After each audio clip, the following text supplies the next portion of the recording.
Bonsoir. Dans le cadre de Église en péril, nous verrons ce soir mariage criminel.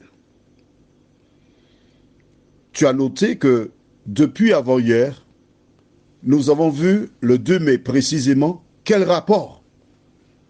Il ne devrait avoir aucun rapport entre les ténèbres et la lumière. Pendant les jours à venir, nous verrons encore d'autres situations qui confirment que nous ne pouvons pas avoir des rapports avec des gens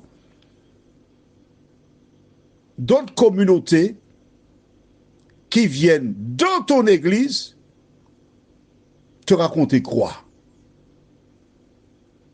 C'est un crime. Prions. Seigneur, nous nous approchons une fois de plus de ta parole. Car dans le livre de Psaume 119, nous lisons « Ta parole est une lampe à mes pieds et une lumière sur mon sentier ». Nous passons par des moments extrêmement difficiles. Et ton Église semble prendre de l'eau, Seigneur.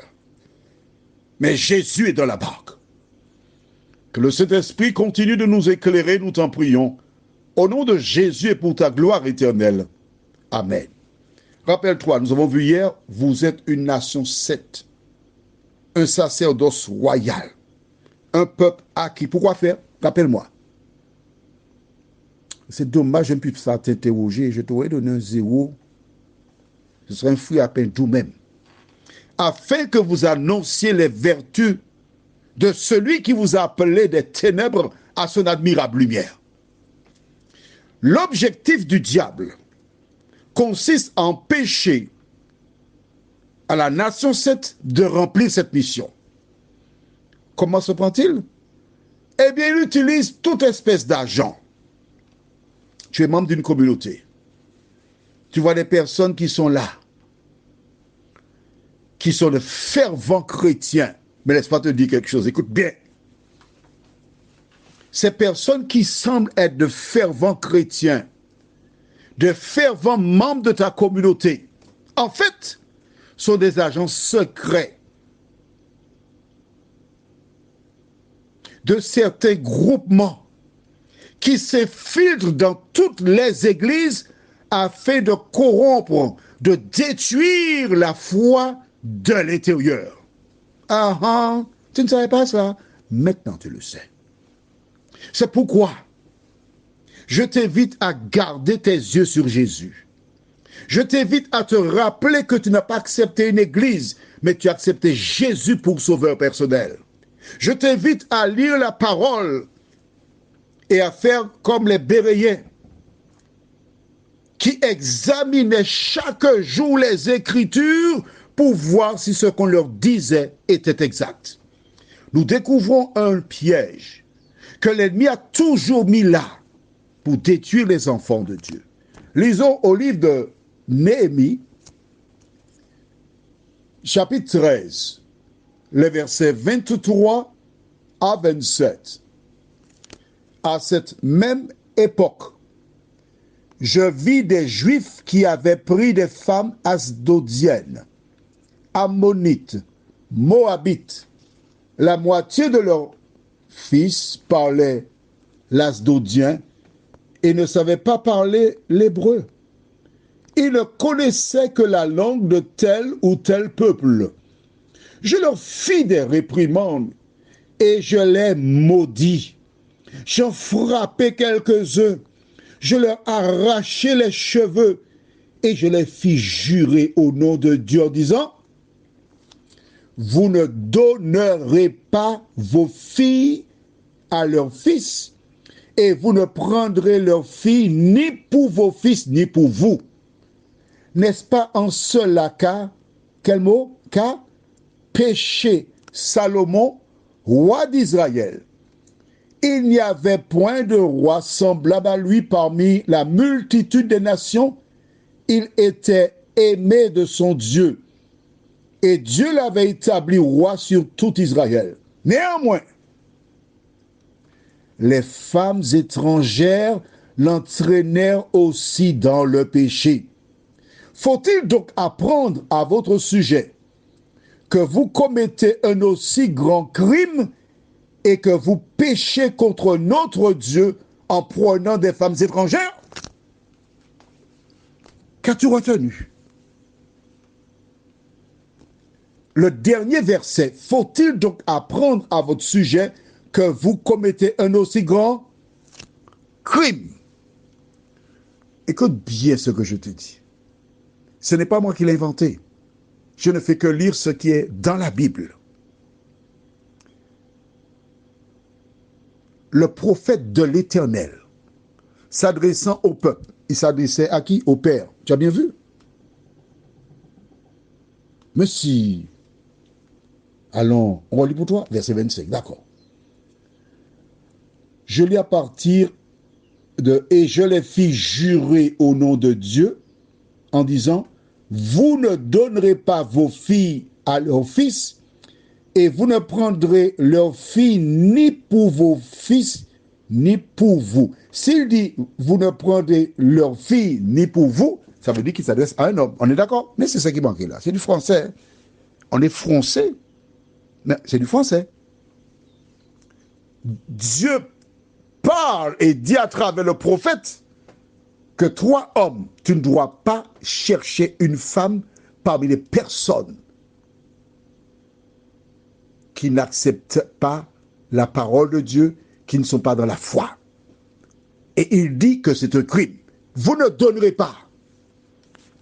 Même si la personne veut, ah, c'est lui que j'aime, c'est elle que j'aime. Ah non, mais si, mais dans l'église, il y a des gens qui sont méchants, mais lui, il va prendre Jésus, il va donner son cœur à Jésus. Je vais l'épouser. Écoute-moi bien. C'est vrai, oui, qu'il y a un grand nombre d'individus dans le monde qui sont, entre guillemets, meilleurs que des mondains qui sont dans les églises. C'est vrai, mais c'est vrai. On ne peut pas dire le contraire. D'accord. Mais Dieu a dit de ne pas le faire. Dieu a dit de ne pas le faire. Et Dieu va jusqu'à dire que c'est un crime. Lorsque tu liras au livre d'Esdras, marque ça, je te dis ça, parce qu'il te faut chercher au livre d'Esdras, tu verras l'attitude qu'il a eue par rapport à ce problème. Des personnes qui se sont mariées avec d'autres qui n'ont pas la même foi. Il a eu une attitude draconienne. Laquelle? Bon, d'accord. Marque dans le cahier. On va lire rapidement. Dans Esdras chapitre 9.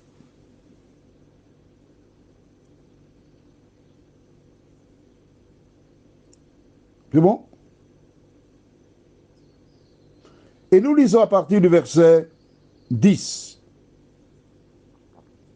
Maintenant, que dirons-nous après cela, ô notre Dieu? Car nous avons abandonné tes commandements que tu nous avais prescrits par tes serviteurs les prophètes, en disant, le pays dans lequel vous entrez pour le posséder est un pays souillé par les impuretés des peuples de ces contrées, par les abominations dont ils l'ont rempli d'un bout à l'autre avec leur impureté. Ne donnez donc point vos filles à leurs fils, et ne prenez point leurs filles pour vos fils, et n'ayez jamais souci ni de leur prospérité, ni de leur bien-être. Et ainsi vous deviendrez forts. Vous mangerez les meilleures productions du pays, et vous le laisserez pour toujours en héritage à vos fils. Verset 13. Après tout ce qui nous est arrivé à cause des mauvaises actions et des grandes fautes que nous avons commises, quoique tu ne nous aies pas, ô notre Dieu, punis en proportion de nos iniquités, et maintenant que tu nous as conservé ces réchappés, recommencerions-nous à violer tes commandements et à nous allier avec ces peuples abominables? Ta colère n'éclaterait-elle pas encore contre nous, jusqu'à nous détruire sans laisser ni reste ni réchapper? question. Alors, que s'est-il passé? Je te donne la suite. Chapitre 10, verset 2 et le verset 3. Alors Shekania, fils de Jéhiel, d'entre les fils d'Élam, prit la parole et dit à Esdras, « Nous avons péché contre notre Dieu en nous alliant à des femmes étrangères qui appartiennent au peuple du pays. Mais Israël ne reste pas pour cela sans espérance. Faisons maintenant une alliance avec notre Dieu pour le renvoi de toutes ces femmes et de leurs enfants, selon la vie de mon Seigneur et de ceux qui tremblent devant les commandements de notre Dieu, et que l'on agisse d'après la loi. » Lis la suite du chapitre, tu verras ce qui s'est passé. Prions.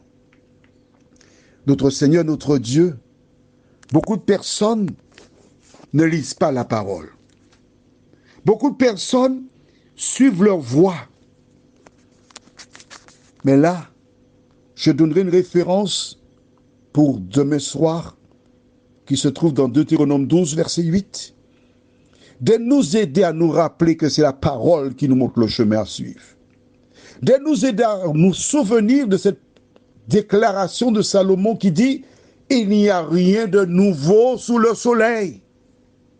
Seigneur, permets que toutes celles et ceux qui croient en toi, qui déclarent t'aimer, aillent lire la Bible et mettre en pratique cette dernière afin qu'elle obéisse à ta voix.